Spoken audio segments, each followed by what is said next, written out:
வணக்கம். Big pass ஜூலிய எல்லோரும் ரொம்ப இழிவுபடுத்தி பேசியிருக்கீங்க. ஓகே, அது உங்களோட மனக்குமுறல். அதனால நீங்க அந்த பொண்ணை பல விதமா சித்தரிச்சு வெளியிட்டு சந்தோஷப்படுறீங்க. ஆனால் இதே ஒரு நிலைமை உங்கள் சகோதரிக்கு ஏற்பட்டால் இதே மாதிரி வர மெசேஜ் எல்லாம் சிரிச்சுக்கிட்டே அடுத்தவங்களுக்கு ஷேர் பண்ணுவீங்களா? சொல்லுங்க. இப்ப கூட இந்த கூல் சுரேஷ் ஜூலிக்கு சப்போர்ட் பண்ணி பேசல. ஒரு பெண்ணை இழிவுபடுத்தி பேசுவதை தவிர்க்க வேண்டும்.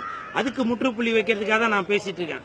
அதாவது அந்த பொண்ணு நடிக்குது, சரி, நீங்க நடிக்கிறது இல்லையா? அந்த பொண்ணு போய் நிறைய பேசுது, நீங்க பேசுறது இல்லையா?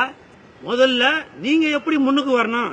நீங்க அந்த வாட்ஸ்அப் பேஸ்புக்ல அது எப்படி கிரியேட் பண்ணலாம்னு யோசிச்சுட்டு இருக்கீங்களா? அதை விட்டுட்டு நீங்க வேலை செய்யற இடத்துல அது எக்ஸ்ட்ரா வேலை செஞ்சாக்க எக்ஸ்ட்ரா ஓட்டி வரும். படிக்கிறவன் அதே மாதிரி அந்த என்ன ப்ராஜெக்ட் சொல்லுவாங்கல்ல, அந்த ப்ராஜெக்ட் பண்ணும்போது இதுல டைம் ஸ்பெண்ட் பண்றப்பெல்லாம் அதுல பண்ணீங்கன்னா உங்களோட அடுத்த கட்டத்துக்கு போறதுக்கான ஒரு மூளை வேலை செய்யும். புரியுதுங்களா? அதாவது நீங்க அந்த பெண்ணை மட்டும் இழிவுபடுத்தி பேசல, அந்த பெண்ணோட அப்பா அம்மா தம்பி அவங்களுக்கும் எவ்வளவு மன உளைச்சல் ஆகும். அதனால சிந்தித்து செயல்படுங்க. இன்னொன்னு, இப்ப இந்த வீடியோ பார்த்ததுக்கு அப்புறம் கூட என்ன கூட இழிவுபடுத்தி பேசிங்க, நான் அதை பத்தி கவலைப்படல. ஏன்னா நான் உங்கள் வீட்டு பிள்ளை, உங்களோட சகோதரன். அதனால நீங்க என்ன எதுனா சொன்னீங்கன்னாக்கா அது உங்களையும் தான் பாதிக்கும், உங்க குடும்பத்தையும் தான் பாதிக்கும். இப்ப நான் சொன்னது உங்களுக்கு புரிஞ்சிருக்குன்னு நினைக்கிறேன். புரிந்தவர் என் புகழ் பாடுவார், புரியாதவர் என் புறம் பேசுவார். சிந்தித்து செயல்படும் மனிதா. வணக்கம்.